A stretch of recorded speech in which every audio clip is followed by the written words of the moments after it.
छत्तीसगढ़ लोक सेवा आयोग मुख्य परीक्षा 2017 खंड 1 उत्तर शब्द सीमा 30 अंक 2 प्रश्न 1 सिंधु सभ्यता के अंतर्गत धातु मूर्तियों पर टिप्पणी लिखिए। सिंधु सभ्यता एक कांस्य युगीन सभ्यता थी। यहाँ की मोहनजोदड़ो ने कांसे से निर्मित नृत्यांगना नारी एवं बैल की मूर्ति प्राप्त की। यहाँ नृत्यांगना नारी की मूर्ति द्रवित मोम पद्धति द्वारा बनाई गई थी। सिंधु सभ्यता एक कांस्य युगीन सभ्यता थी जहाँ कांसे की मूर्तियाँ निर्मित की जाती थी। इसमें नृत्यांगना नारी बैल आदि की मूर्तियाँ उल्लेखनीय हैं जो सिंधु वासियों को धातु विज्ञान के ज्ञान की ओर संकेत करती है। या धातु मूर्तियाँ सिंधु घाटी सभ्यता की अमूर्त पहचान हैं। धातु की बनी विभिन्न कांस्य मूर्तियाँ धातु कला के क्षेत्र में सिंधु वासियों के रुझान और तकनीकी विकास का द्योतक है जो भ्रष्ट मोम पद्धति द्वारा बनाई जाती है। ये आज भी प्रचलित है। प्रश्न 2 अशोक के परिवर्तित किन्हीं 4 मौर्य शासकों के नाम लिखिए। उत्तर पहला कुणाल, दूसरा संप्रति, तीसरा दशरथ, चौथा शालिशुक, पांचवा बृहदत्र, अंतिम मौर्य सम्राट। प्रश्न 3 विजयनगर राज्य में आने वाले किन्हीं 4 विदेशी यात्रियों के नाम लिखिए। उत्तर विजयनगर साम्राज्य को मध्यकाल का प्रथम हिंदू साम्राज्य माना जाता है। यहाँ आने वाले प्रमुख 4 विदेशी यात्रियों के नाम हैं निकोलो डी कोटी, अब्दुल रज्जक, बारबोसा, अर्नियो न्यूजिट।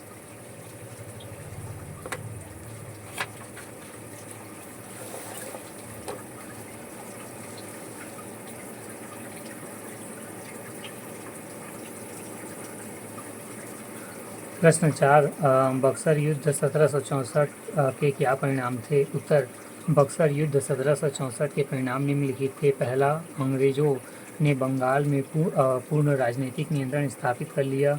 दूसरा, बंगाल के शोषणकारी द्वैत शासन का प्रारंभ। तीसरा, अवध के नवाब पर ब्रिटिश नियंत्रण की शुरुआत हुई। चौथा, मुगल बादशाह शाह आलम द्वितीय कंपनी के संरक्षण में आ गया। खंड 2 उत्तर की शब्द सीमा 60 अंक 4।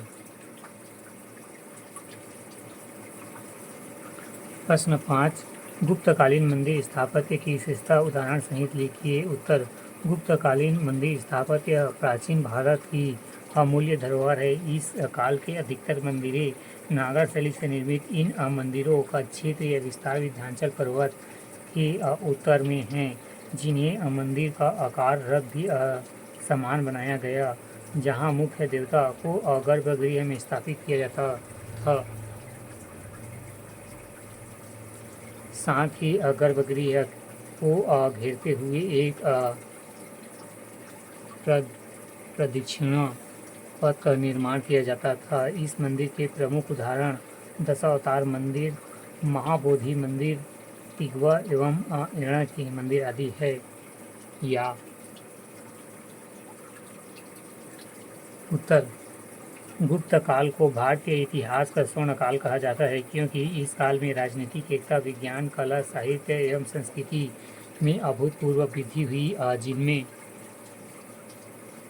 स्थापत्य का स्थान अद्वितीय रहा। गुप्तकालीन स्थापत्य के निम्न विशेषताएं: पहला, मंदिरें नागर शैली में बनाई गई। दूसरा, लाल ईंटों का प्रयोग किया गया। तीसरा, इस काल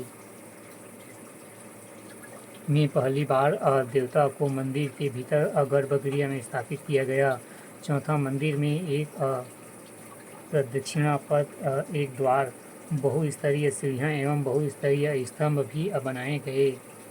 गुप्तकालीन प्रमुख मंदिरों के उदाहरण दशावतार मंदिर, महाबोधि मंदिर, तिगवा एवं एरड़ के मंदिर हैं।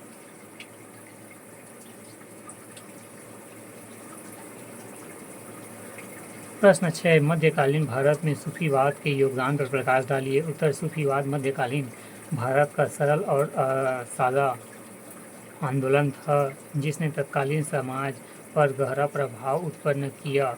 सूफी संतों के ईश्वरवाद की शिक्षा भी और आध्यात्मिक जीवन जीने के लिए समाज को प्रेरित किया। सूफी संतों ने समाज सुधार का प्रयास किया, आम जनमानस को सामाजिक समरसता के साथ जीवन व्यतीत करने की प्रेरणा दी। इन संतों के औपचारिकवाद, रूढ़िवाद और पाखंड के स्थान पर आध्यात्मिक पवित्रता को जीवन का लक्ष्य माना।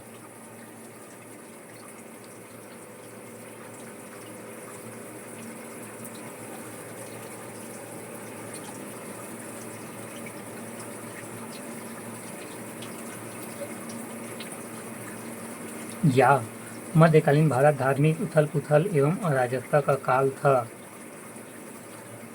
प्रश्न 6 है, मध्यकाल भारत में सूफीवाद के योगदान पर प्रकाश डालिए। उत्तर, मध्यकालीन भारत धार्मिक उथल-पुथल और अराजकता का काल था, जहाँ हिंदू मुस्लिम कट्टरवाद, रूढ़िवाद, असहिष्णुता और पारंपरिक विश्वास की भावना में वृद्धि हो रही थी। ऐसे समय में सूफी संतों ने राम रहीम काशी काबा में विश्वास को भारतीय समाज में स्थापित करने का प्रयास किया। उन्होंने बढ़ रही फारसी प्रशासन और आम हिंदू जनता में उत्पन्न हुई असुरक्षा के भाव को दूर करने का प्रयास किया। उन्होंने यथासंभव एकेश्वरवाद, मानवतावाद, भाईचारा, यौगिक एकता और भक्ति का अमूल्य संदेश दिया।